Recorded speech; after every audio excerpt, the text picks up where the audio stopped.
Okay, I'll just show you how to delete a mobile from the Bluetooth audio system in this 2019 Ford Transit. So from any screen, you've got this one here that looks like two cogs meshed together. That's the settings one. So click on settings, and then we just turn this down to Bluetooth, click the center. You've got Bluetooth. If you're having any problems pairing, just make sure there's a tick there, so use the same way to get to it, and then we'll just wind down to view Bluetooth devices. You see there Barry's phone.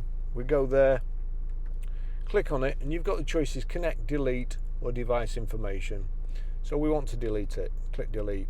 Delete Barry's iPhone. It's defaulted to yes. Click yes. So that's it. That's how you do that.